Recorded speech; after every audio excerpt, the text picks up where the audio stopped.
I will be focusing on the case study of what they did in our mine in Mauritania. It's called Tasiast. It's the name of the mine. This is a pretty recent picture of a couple of the pits. So just to give you an idea of the location of the site, it is in the Sahara Desert, close to Western Sahara, way north in Mauritania. And you see the location of the regional office, so it's pretty close. So just some figures or some numbers to describe more or less how is the mine site. So it's an open pin gold mine. It's 300 kilometers from north of the capital city of Nouakchott, and 250 kilometers from Nouadhibou, which is the second biggest city in the country. Within the fence is approximately 125 square kilometers. We have two processing plants. One is carbon in leach kind of processing, and the other one is absorption disruption recovery plants. And the processing capacity is we are increasing, but it's around 15 kilotons per day. There is a set of power plants, all of them burning fuel, fortunately, and they combine around 40-something megawatts, so we are getting close to 50 now. And there is an accommodation camp, because people actually live there because of the location, and it has capacity for more than 4,000 people, so it's actually like a small village. Same, to give you an idea of the dimensions, this is more or less an aerial picture of the site. You can see the location of the camp, the pits, the processing plant. So just to give you an idea of what we have there.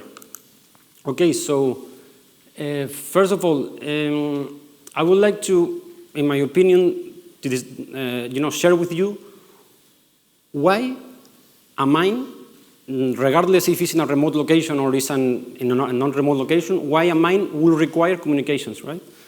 So, first of all, people sitting in their mine's office or pits or wherever, they should have access to the corporate business applications like email or your SAP ERP or whatever.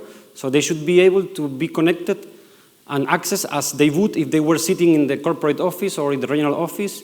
Of course, nowadays you need mandatory real-time communication access. The importance of the good quality of life of the people that are living in the site. So they need to be able to communicate with their families, entertainment, satellite TV, or you need to ensure that people are having stuff to be there. Then medical emergencies mostly in remote locations. There are not a fixed hospital or fixed full-time medical people. Fortunately, in Tasiast we have a clinic, but probably the best in the country. But normally, you have to be able to connect with medical staff outside the site or organize an evacuation, and you need communication for that. Of course, now, large file transfer, you need to be able to transfer your data from geologists or whatever all the way to the corporate office or regional office to make decisions, and you have to ensure that your communication infrastructure is able to communicate these files. Of course, with all the automatization, digitization, you need all your assets, your vehicles, sensors, to be able to manage them, track them, and also, of course, security, both physical security, so our security department should have radio to be able to communicate, CCTV system to ensure that we are safe, and also cybersecurity, of course. And at the end, everything is about data. So data and applications, and you need to have your data in a safe place, backed up with redundancy. So this is what I think are the reasons why we need communication in any mine. So first of all, I would like to share what is necessary, what is required when you arrive to a remote location, what is necessary to have connection with the world you left behind. It's called rich bad communication or connection to the internet, however you want to call it.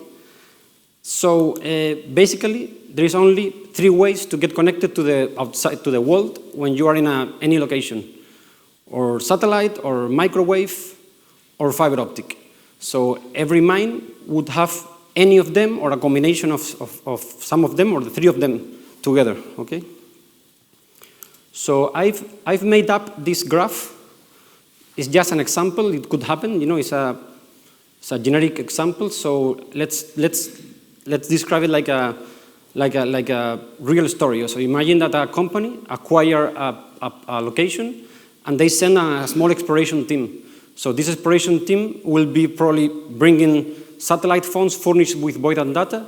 So they just need a couple of megabytes to be able to send emails and so on. But as soon as the explorations, bring more people and they are getting into the construction and so on, then it will be more people around. And normally in remote locations, there are not infrastructure because any telecom provider of the country will invest in a place where there is nobody around. So as soon as there are more people around, they will have more potential subscribers. So they may consider invest in a microwave infrastructure. They just build a tower, they put a microwave point-to-point antennas to provide internet access, cell phone access, and so on. And if you're lucky, you can get an agreement with them, and you get microwave connection. Microwave connection can get more bandwidth and less cost than satellite. And if you would, you can leave a little bit of satellite connection in case of backup, because microwave suffers a lot with the environment conditions. And if you are very lucky, and in your site, if you are able to connect to fiber optic, your throughput or bandwidth and your reliability will boost, because fiber optic is pretty robust. I mean, it doesn't get affected by rain or any environmental conditions. And again, you may leave a bit of microwave backup just in case, because I will tell you examples, but fiber could fail, especially in countries where, at the end of the day, you are relying on the provider infrastructure. So if the provider infrastructure fails, everything fails. I didn't do it, but it's okay. This is just for your curiosity. This is a website where you can see all the submarine fiber optics that are connecting all the world together. So just you can see, if you see the detail of Mauritania, there is a single fiber optic connected to Mauritania. You can see that the rest of the countries have more than one connection, and this is only submarine, but most of them also have ground connections. So mostly every country has more than one entry point of internet, but Mauritania only has one entry point. So I will tell you later a funny story about it. So after this example I share with you, I will share you now what we actually did in Tasiast. So Kinross acquired the operation from another company. So there were already operations there at the end of 2011, but we decided to build our infrastructure from scratch because their communication infrastructure was not worthy. So first thing we did, we set up a satellite dish antenna, and we got a 4 megabytes connection, and then we started working on the new infrastructure. Fortunately, there were already a telecom provider with infrastructure there to provide cell phone communication. So we got an agreement to get 25 megabytes. Then we got 45 megabytes. As soon as more people were reaching the site and they were more interested on the potential subscribers. Then, as we are relying on one telecom provider, this is a risk. So we got an agreement with another provider to get another microwave connection. So just in case one fails. And again, in 2017, when we reached the peak of people on site, we had to get 90 megabytes. And finally, after a lot of work and a lot of hassle, we were able to connect fiber optic, because this telecom provider had a fiber optic connecting the south and the north of the country through a fiber optic underground, through all the country. And it was 70 kilometers away from the site, so we were able to pull an aerial fiber of 70 kilometers and then going underground 1 kilometer and finally hooked to their fiber. And finally we got 155 megabytes, which I think is almost a miracle to have 155 megabytes in the middle of Sahara. And then you have to play with a smart allocation of your bandwidth.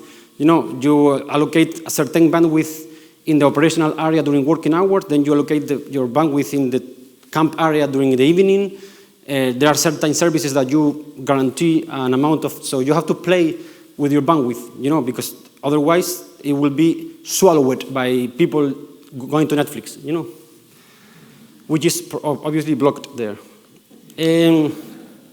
And then once you have your site connected to the world, any corporation should get all their sites, all their offices, and all their, their networks connected together through the internet, so we are able to connect all the sites together in real time and so on.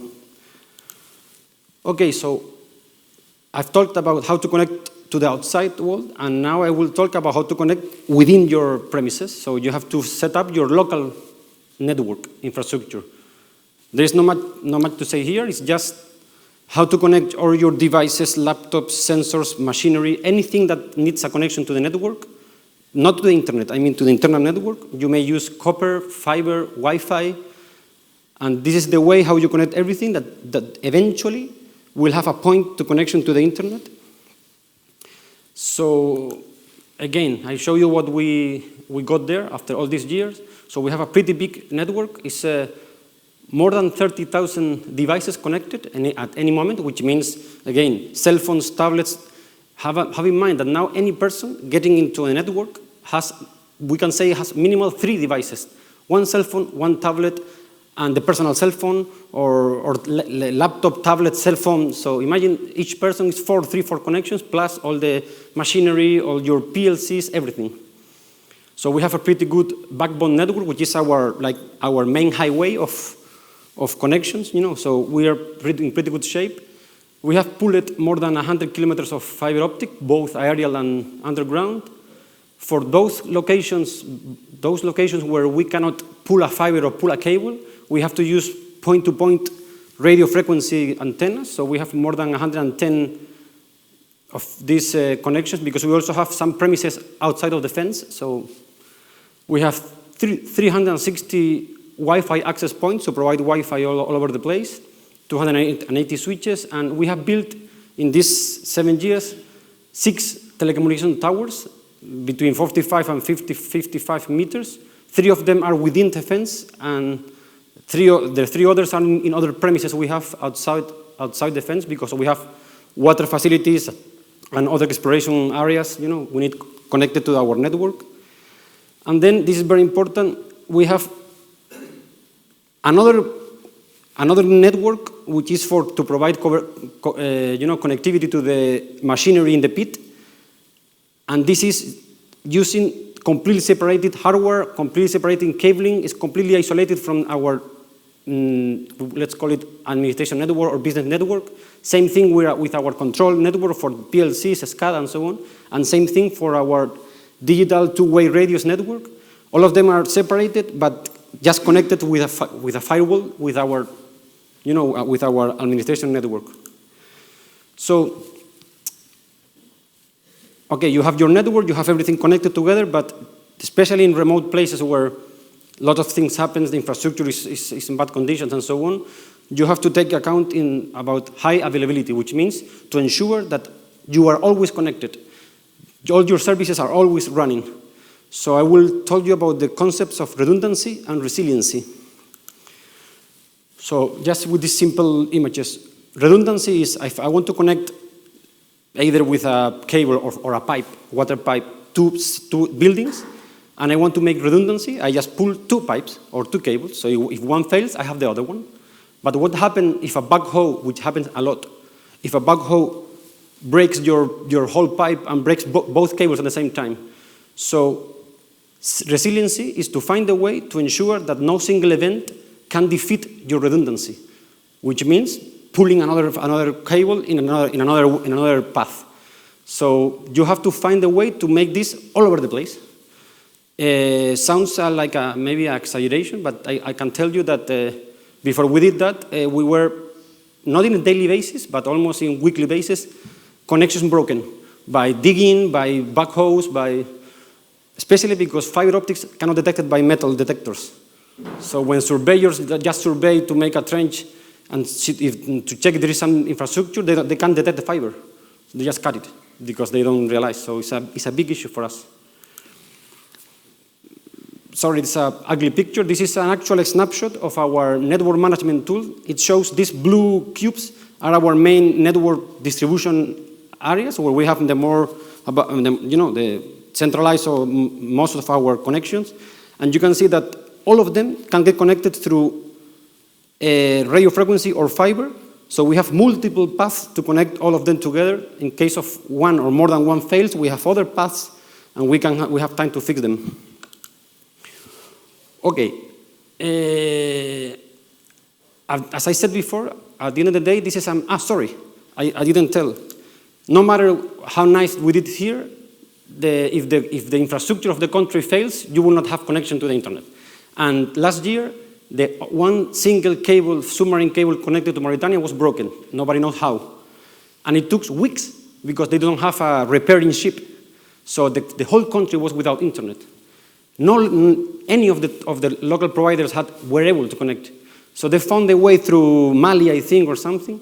So this is Africa, So if these things happen, no matter the effort you make, that this can happen. So okay, so at the end of the day, it's all about your data and your applications running your data.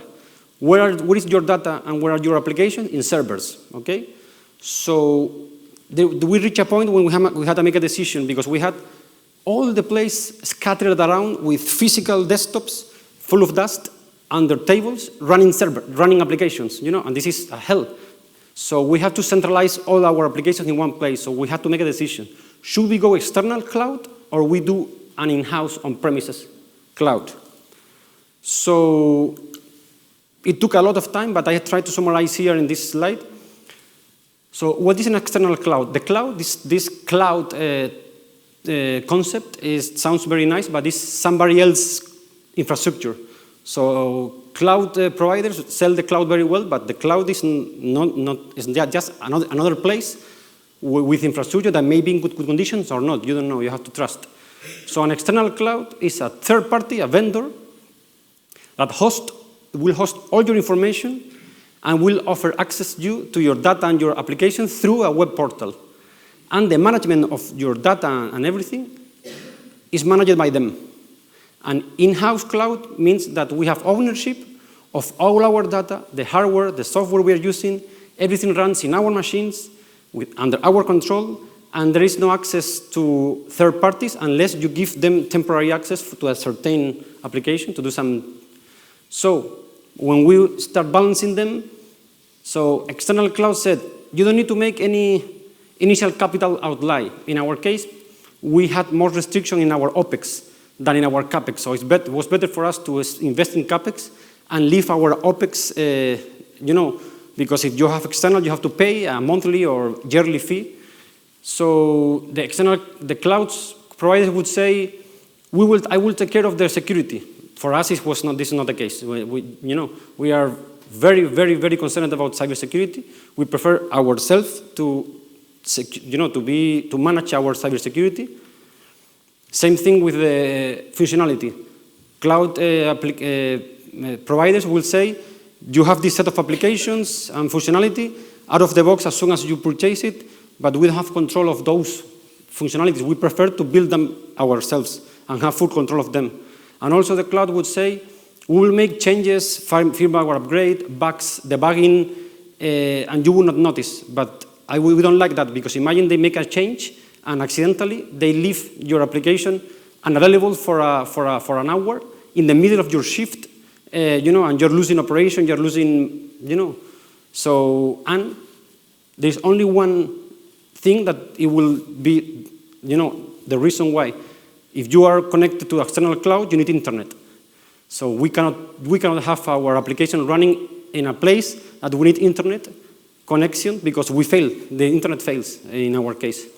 And of course, imagine you have applications in different clouds and you have to always keep legal contracts about how they manage your data. So we prefer we have the data in our premises. So finally, what we did is we built up a cloud ourselves. So same thing that other company would have and offer you, we will build it ourselves.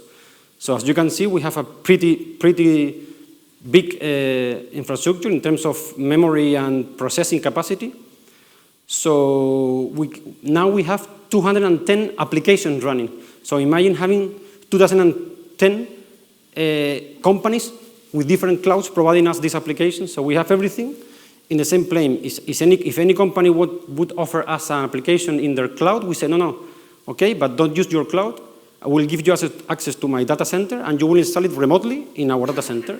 And when you need to troubleshoot, we open a port for you, and you have access to your and especially we have completely full control of what they are doing, what they are in the open session.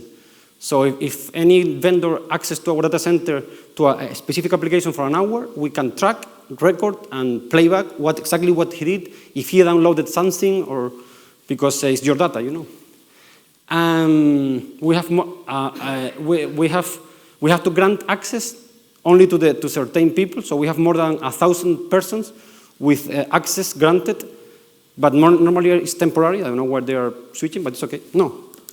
Okay, and so at the beginning we built up one data center, and eventually we built up a second data center kilometers away from the other, and after a lot of work, and a lot of improvement, upgrade, finally last year or end of 2 years ago, we were able to have which is called the high availability and hot site mode, which means we have both of them running at the same time, exactly the same thing, and if one fails, the other will hand over, it's called the failover, and we'll continue with no downtime, Before that, when there was one going broken, you need to be quick, and in a couple of hours to migrate your data to the other one, switch them on, and it was worst. And a part of this synchronization bidirectional between these two data centers, we also have in the regional office, every night we make a backup of what we consider the critical data, and we make a copy just in case there is a disaster, complete disaster, and we lose the site. So we have the data every day copied in the regional office. Okay. This is also for me, obviously, one of the most important things in any site is your main wireless, which is the infrastructure to provide coverage to all your machinery in order to run all your dispatching and mining applications. So there are different technologies. You can use satellite technologies. You can use cell phone kind of technologies like 3G or LTE. There is a company, a guy here from Fluid Mesh, they use MPLS. There are different ways. We decided, in our case, was the most convenient. We use mesh technology. So mesh technology is basically in the 3 towers I showed you before. This skipped one picture. There was a picture before of 3 telecom towers. So in the 3 telecom towers, plus this tower in the picture there, which is in the edge of the pit, we have fixed antennas providing coverage, and those trailers are solar-powered, auto-powered infrastructure with an antenna on top of it, and we can just hook them with our car and drag them around and deploy them wherever we want in order to extend the coverage in those areas where the fixed towers cannot reach. And then we have the antennas on all our machinery, and in this way we are able to provide coverage to the whole place, okay? So this is, for instance, a snapshot of last week. So you see the towers, and the green ones are the places where we have the trailers. Imagine that mining decided to make some dumping in the right side of the picture. Okay, just get one of the trailers. They have more in the warehouse, and let's just drag it there, deploy the antenna, switch it on, and the system will automatically detect it and adapt it, and the coverage will be extended in that area. So it took a lot. I don't know what this way is going, but okay. It took a lot of effort, but finally we have a pretty good performance of our infrastructure. So now we have plenty of control rooms so we are, a part of the drivers, we have removed people out of the operational areas, the risky areas. So we have kilometers away from the pit, we have control rooms where we can check the status of our modular dispatch system, our Caterpillar terrain for drills, our radar system for our slope, slope vibration detections. and everything is managed from control rooms. And for instance, this is something we achieved last year. So from any control room, or from Toronto, or from regional office, we are able to access in real time to the onboard computer of the trucks. So if some operator has an issue, they can just access to the computer and see what is going on, and instruct him by radio.